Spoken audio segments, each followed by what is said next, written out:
We're going to start with a little fun this morning, and I want everybody to have their phones out. Everybody's phone, if you have a smartphone or an iPad or whatever, anything on the internet, and you're going to go to menti.com, menti.com, and we're going to get something on the screen for you here in just a second. It's all dark, Russ. Come up here, man. menti.com, and it's going to ask you for a code, which you could read it on the screen, but just listen real carefully, okay? 7141-6916. And so 7141-6916. And we're going to take a little rest quiz, okay? So we're going to see how rested we all feel today, how we're doing in life. Are you ready? And if Russ can pull his magic in the next 45 seconds, you're going to see the live results on the television screen right here. If not, I'll just tell you. All right, everybody in? 7141-6916. Here's question number one. You should be seeing it on your phone right now. When you think of everything that's coming up this week, what emotions do you feel? So I want you to think about everything that's going to happen to you in the next 7 days. You got church events, you got work things, family, kids. What emotions do you feel thinking about this next week? And then you can type in 5 if you want, or 1 or 2 or 3 or whatever. When you're done typing your words in, just hit submit. And what? 7141-6916. Okay? And once you type in your words, you hit submit. And then we're going to see what all of you say, how you feel about your schedule, about the things that are coming up this week. So this is the word cloud that you guys are creating right now. And I mean, what you can see is there's a lot going on. And what I love about the center word being excited is hopefully your life is full of a lot of good stuff, you know? Like you have things ahead that you're excited for. But what you see with the words surrounding excited, you know, busy, tired, overwhelmed, stressed, pressure, all of that, is even if your life is full of a lot of good stuff, it can still be overwhelming. Like, so some of us, you're probably feeling some level of stress, some level of busyness. Not as much stress as Russ just felt in the last 2 minutes, you know, but a fair amount of stress about your life. Okay, that was question one. We're ready for question two? Go back to your phones. You're going to get a sliding scale of 3 things, and you're going to slide your scale to say how much you agree with these 3 statements. So you keep it all the way on the left. That's not that you don't agree at all. And if you slide it all the way to the right, that's you totally agree with these 3 statements, okay? So the first one is I have a lot of stress in my life right now. The second one is I've experienced a significant amount of anxiety in the past year. And the third one is the pace of my life feels busy and hectic. Slide your scale to say how much you agree with that, and then you can hit submit. And we're seeing the results come in. The quickest people were more stressed out. It's coming down now. I don't know what that says. We started off at like an 8, and we've been coming down to the middle. You know, and one of the things just to recognize about something like this, you know, an average is an average. We're like right around a 6 on all 3 of these, so just a little bit to the agree side. But you can see kind of that wave behind it. That's the number of responses for each of those. And so in a room like this, like, we have a lot of people who are saying, I don't really agree, but we have a lot that are on that high end. I mean, look at there's a spike as it gets to the 10 side of all of these scales. And so at least for some of us, we are feeling a lot of stress. We've experienced a lot of anxiety. Our life feels busy and hectic. And if that's not you right now, I bet there's at least a season of life where you could relate to that. And thanks for playing along with me in this. We're going to talk about rest this morning. And if you are resonating at all with what's been going on with people who are saying busyness, you're not alone. I've been pulling some statistics this week about what Americans say as they respond to some of these similar kinds of questions. And I don't think it'll be surprising to you. 60% of Americans report that at least some of the time their life feels too busy to be able to enjoy it. People respond when asked about stress. 76% of adults will respond that they have enough stress in their life that it's causing some form of physical symptom, whether that's headaches or loss of sleep, fatigue, physical feelings of nervousness and anxiety. In that same study from Pew Research, 27% report that most days they are too stressed to fully function. One of the things that's interesting about some of these data points is that they skew higher the younger you go. So I just said 27% of adults say that most days they're too stressed to fully function. If you look at just 18 to 35-year-olds, it's a full 47% who will say most days they're too stressed to fully function. And we all know millennials and Gen Z are delicate flowers, but also I think there's some realities to millennials and Gen Z. We have embraced a form of life fully that maybe some of the older generations have not, with technology, with pace, with all that kind of stuff. And it seems like it is wearing on us. If you know anything about the research around teenagers, is that it's even worse, especially coming out of COVID, looking at mental health for teenagers, for high school students. 37% of high school students will say that during the pandemic, they had poor mental health. Currently, 44% of high school students report that in the past year, they have been persistently sad and hopeless. And so there's something broken about our world today. And if it's not happening to you, maybe you've seen it around. But the question is, what? What is it? Like, if you looked at our mental health, you would assume that we live in one of the hardest times to be alive that has ever happened in planet Earth's history. But the paradox is that actually the opposite is true. Like when you look at the objective metrics of the kind of life that we all live, we live in the wealthiest, healthiest, and safest time that has ever existed to be alive on planet Earth. We are healthier, we live longer, lives less affected by illness. We are wealthier, we have more money to spend on ourselves and on others to buy things and purchase leisure and all kinds of stuff. And we're safer, we're less affected by wars, by famine. And that's not to minimize the hard things in life. Some of you have lived very hard lives. Some of you are in the middle of super difficult things right now. I'm not trying to minimize that. But I am saying that when you look broadly at our society and you say, why do we have a collective experience right now that our lives are just hectic and full of anxiety and full of stress, when objectively it doesn't seem like that should be the case? And I just want to suggest one possible answer to that this morning. It's not the full thing. This is a very complex issue. There's all kinds of different things going on. But one aspect, I believe, is that we have ignored one of the key themes of the story of God. One of the key ideas from the scriptures about who God is, who he created us to be, and what Jesus came to accomplish, one of the building blocks of our story, and that is the story of rest. And so I just want you to hear the words of Jesus as we start this morning, as Jesus is in his earthly ministry, as he's teaching us what it means to be human, what it means to be a part of the kingdom of God, how to understand the world we're in. He looks at the crowds, and what the Gospel of Matthew tells us as Jesus sees the crowds is he sees them and has pity on them. He sees the way that people are carrying the burdens of their life and the way that they are going from one thing to the next, and it says that Jesus looked on them with compassion. And in Matthew chapter 11, he says this. He says, "Come to me, all of you who are weary and burdened." I wonder if that's you this morning. "And I will give you rest. Take my yoke and learn from me, because I am lowly and humble in heart, and you will find rest for your souls. For my yoke is easy and my burden is light."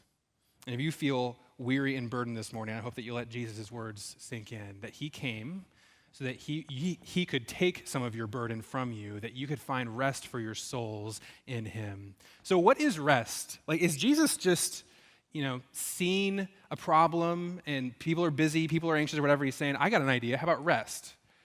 I don't think so. Jesus is tapping into a theme of the scriptures. He's tapping into an idea that has been a part of the Bible from the very beginning. What is it? What is the kind of rest that Jesus wants to offer us? I think often we think of rest as just being kind of a break. It's a break from work. And is that what Jesus is getting at here? Like, is Jesus like, come to me weary and burdened, and I will give you a long weekend. I will give you rest, right? I'll give you a break and then back at it, No. He's talking about something much deeper. He's talking about a state of existence, a state of the human soul, right? You will find rest not for your bodies, your minds, it's all a part of it, but rest for your souls. Jesus is tapping into something from the scriptures that I want us to see.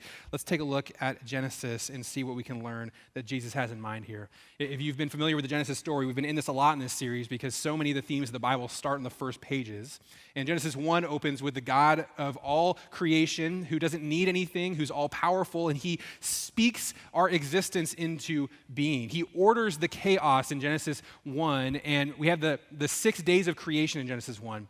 And so God creates everything, the animals, the plants, the skies, dry land. On day 6, he creates Adam and Eve, human beings. He makes us in his image. He gives us purpose and direction to rule and to subdue creation. And then what we get to in Genesis 2 is the end of this story on day 7, and it has a lot to teach us about rest. So here's what day 7 is. This is Genesis 2, 1 through 3. So the heavens and the earth and everything in them were completed. On the 7th day, God had completed his work that he had done, and he rested on the 7th day from all his work that he had done. God blessed the 7th day and declared it holy, for on it he rested from all his work of creation. Right away, what the Bible wants you to understand about rest is some things that are going to break categories for us.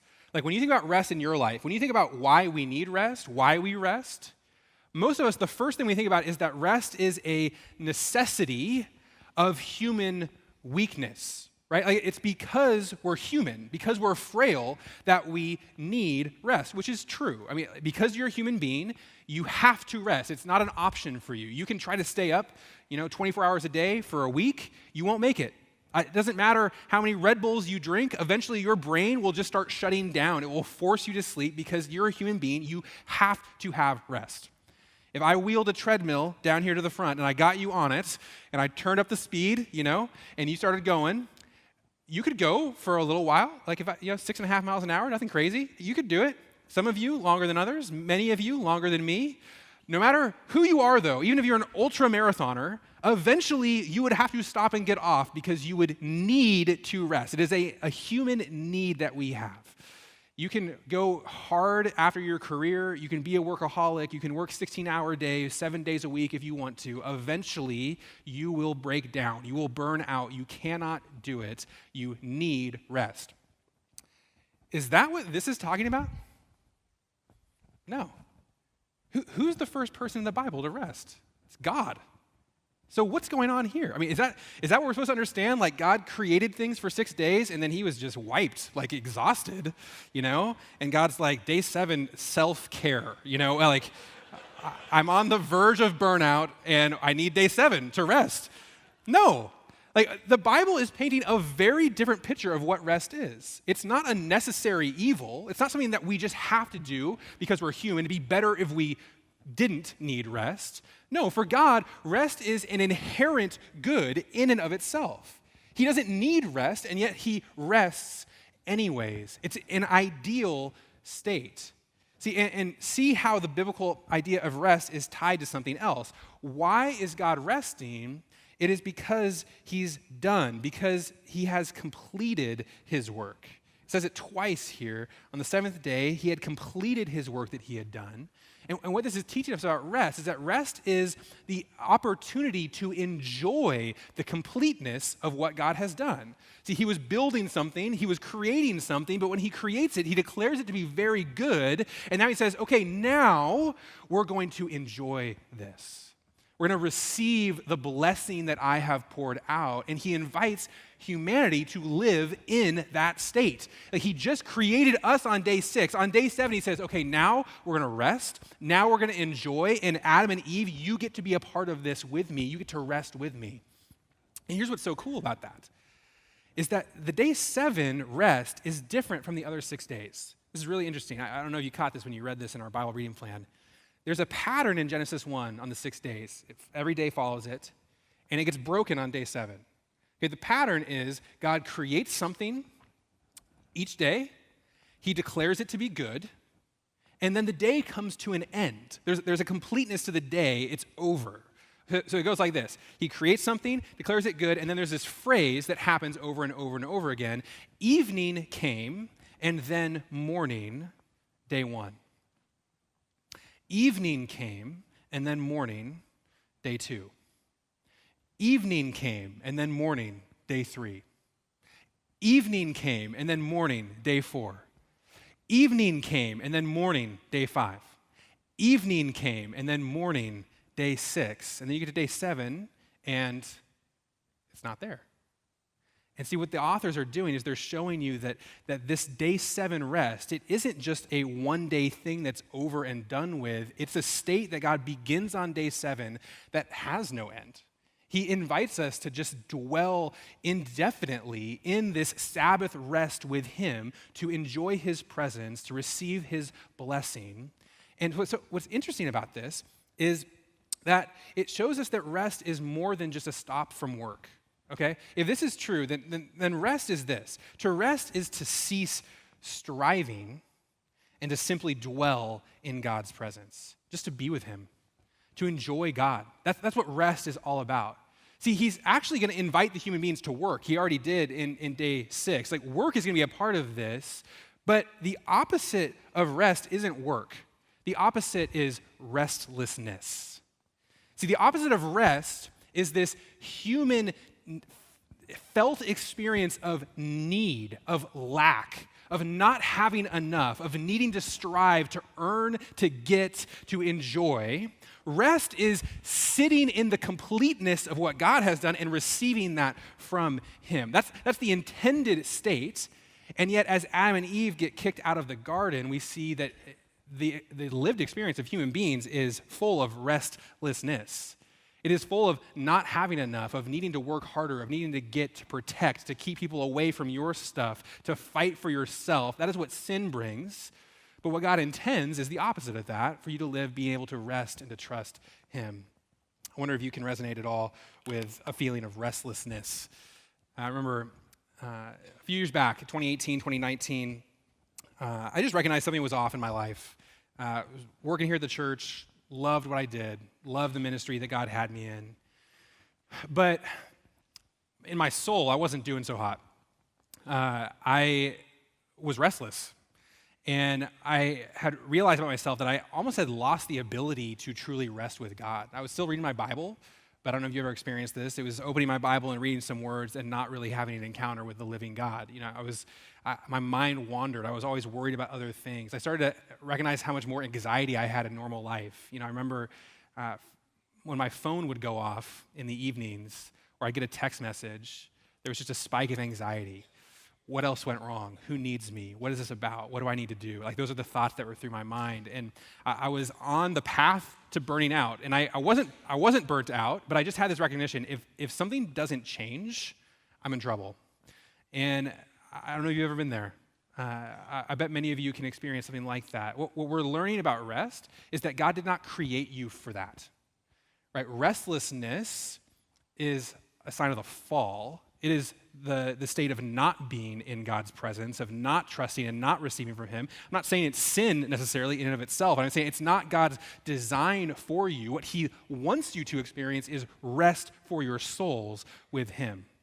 And that's why we see this idea of rest. It becomes this huge theme through the scriptures. It becomes this pattern. When God creates Israel and he calls them his own people and he starts to teach them what life is going to be like, in one of the 10 commandments, the fourth commandment, he says, you're going to have a Sabbath day. That idea of Sabbath that's so threaded through the scriptures, a day of rest when you don't work, you're not allowed to work, and instead you just trust God and you receive from him. It comes from this Genesis 2 passage. So this word here, that God rested, it says it twice. He rested from the work. That word in Hebrew is Shabbat. And no surprise, that's exactly where we get the idea of Sabbath. When you read the word Sabbath, it's also Shabbat. And God says, look, because I rest, because I invite you to rest with me, you are to rest. That's what the Sabbath day is all about. I told you at the top of the service, that word most simply just means to stop. So for one day, to Israel, he says, you're going to stop working, you're going to stop striving, and you're going to remember what you were created for, which was to dwell with me. And the sad story of the Old Testament is that his people never received that gift.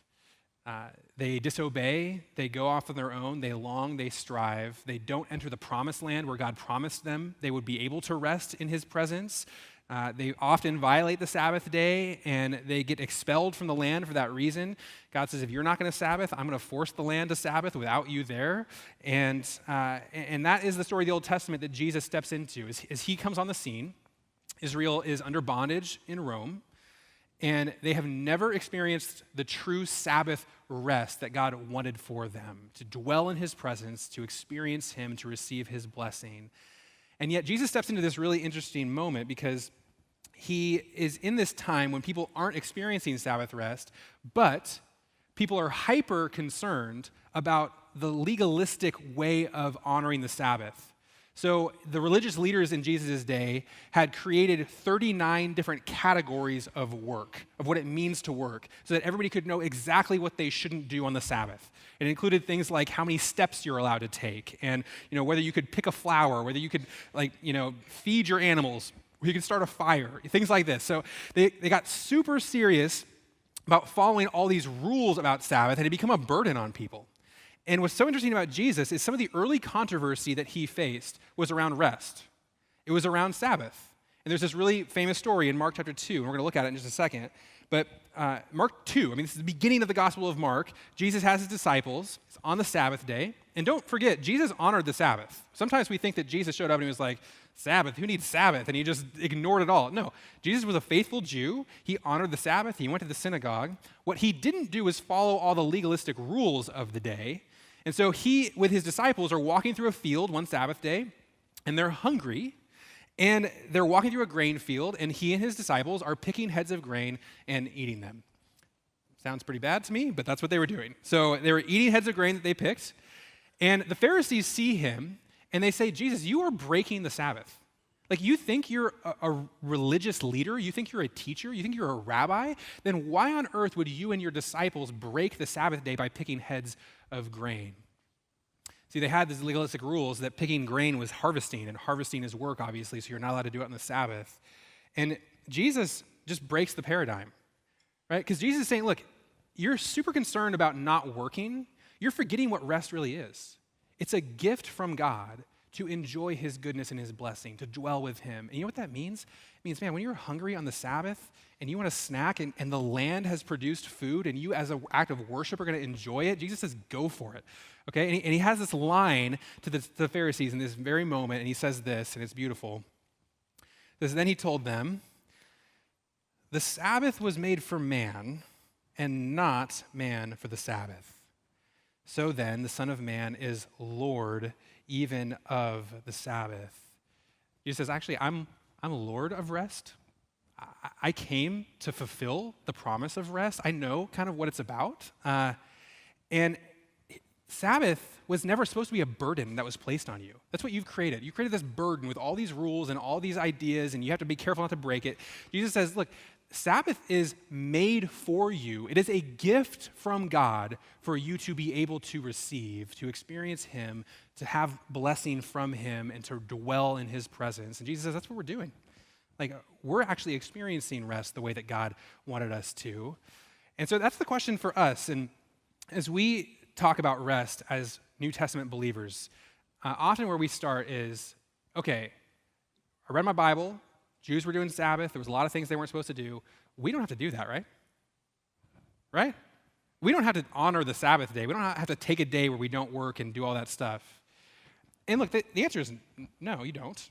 Paul makes it pretty clear in his letters that we're not to judge people based on whether we honor certain days or other things like that. Like the literal Jewish Sabbath is not something that we have to experience. But I just want to say it's the wrong question. The question isn't, do we have to? The question is, how do we receive the gift of Sabbath rest that God wants us to receive? And I don't think it means honoring a Sabbath day necessarily, but if Sabbath means to stop and to dwell with God, how do we receive that gift? The gift that Jesus says he came to offer us, that while we're weary and burdened, we might find rest for our souls. That was the question that I set out to answer in that season of life when I was restless, when I was on the edge of burnout.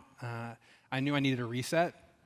I'm very grateful to our church. As a pastor, I was given an 8-week sabbatical after 7 years of working here, and that came shortly after that season. And as I was preparing for that, I knew that one of the things I really wanted to learn on my sabbatical was how to actually rest with God again, how to restore my soul, to be comfortable in his presence, to just be comfortable sitting and listening to the Spirit and reading the Bible and just being, and to not be one of those fidgety people who's always reaching for their phone, who's always, having to check your email or social or whatever. Like I was sick of that. I knew it was killing me. And so one of the things I planned for my sabbatical was my family and I had a 4-week trip to the Cook Islands, which is these remote islands in the South Pacific and not a lot of infrastructure. And I decided for 4 weeks I was just going to do a reset spiritually. And I was going to not bring any technology of any kind. So I didn't bring my phone, I didn't bring my iPad, I didn't bring my computer. I had nothing to watch Netflix on. I had nothing to check anything. There was no Words with Friends. There was nothing. And I was like, for 4 weeks, I'm going to force myself to do this. And in my perspective, it was like, I'm going to suffer for the Lord. I wasn't excited about it. I kind of dreaded it. I was an addict, I didn't want to go 4 weeks without stuff, but I decided it was going to be good for me, so that's what I did. And we flew to the Cook Islands on February 29th of 2020. And you may have heard some things happened after that in March of 2020. So our 4-week stint, my 4 weeks of suffering for the Lord became 9 weeks because our flight home got canceled and we got stranded there for 9 weeks. So for 9 weeks, nothing, no technology. And it was not the experience I thought it was going to be at all. This idea of I'm going to go suffer for the Lord, it was a joke. 1 week in, my fidgeting stopped. My anxious kind of need to go check Facebook or New York Times or whatever, started to go away. I stopped instinctively reaching into my pocket, which I did for a whole week with nothing in my pocket, just instinctively doing this. It stopped. 2 weeks in, I stopped being uncomfortable in 20 minutes of silence, of prayer, of just reflecting, of worship, of sitting on my own with my Bible open in my journal and being with God. It became actually enjoyable to sit for an hour and a half and have nothing to do, just get to be with the Lord. It changed so much about how I saw my time with God and my relationship with him. And man, so much more joy came into my life spiritually, and it was a time of perspective for me to get that what was normal to me doesn't need to be normal. What I had accepted as the status quo, I shouldn't have accepted. And here's the thing, I get that this isn't super relatable. Probably none of you have an 8-week sabbatical coming up, right? If the takeaway was, if you're busy and burned out, just take an 8-week sabbatical and go to the Cook Islands. It's not gonna work, right? But here's the thing, what was actually life-changing about that time was not what I did during the 8 weeks. Okay, if you had an 8-week sabbatical, COVID, 9, whatever, you could have an incredible 9 weeks and come back to your life, and in 3 days, it'd be right back to where you were when you left. See, what actually changed for me was with that perspective, coming back home, my family and I said, okay, what are we gonna do differently? How are we gonna organize our life? How are we gonna change habits so that rest with God, dwelling with him and experiencing his goodness and his blessing is a part of the rhythm of our life? And I just invite you to consider that same question, because how you're living your life right now, the rhythms and the habits that you have, they are perfectly designed to produce the experience of life that you're experiencing right now. So if you have a life full of rest, you love time with the Lord, you constantly just are able to be with him and to experience his goodness and to praise him and to thank him, you're full of gratitude, keep doing what you're doing. Whatever is happening in your life, it's working. If that's not your story, if you were one of the people on the right side of our scales who are busy and stressed out and anxious and everything, that's how your life is, then my encouragement to you is it's worth changing something to see a difference. It's worth changing the habits. For us, what that looked like coming back is we actually do practice a Sabbath day every week now. It's not something that I say you need to do, but for us, it was just the recognition that if we don't plan something, if we don't actually have in stone blocked out time on our calendar, we're gonna say no to dinner invites, and we're gonna say no to fun things that we would love to do, but we don't have the time for. We're not gonna say no to email, no to text messaging, no to all that stuff. If we don't plan it, it's not gonna happen. So for us, that's how we do it. Doesn't have to be that for you.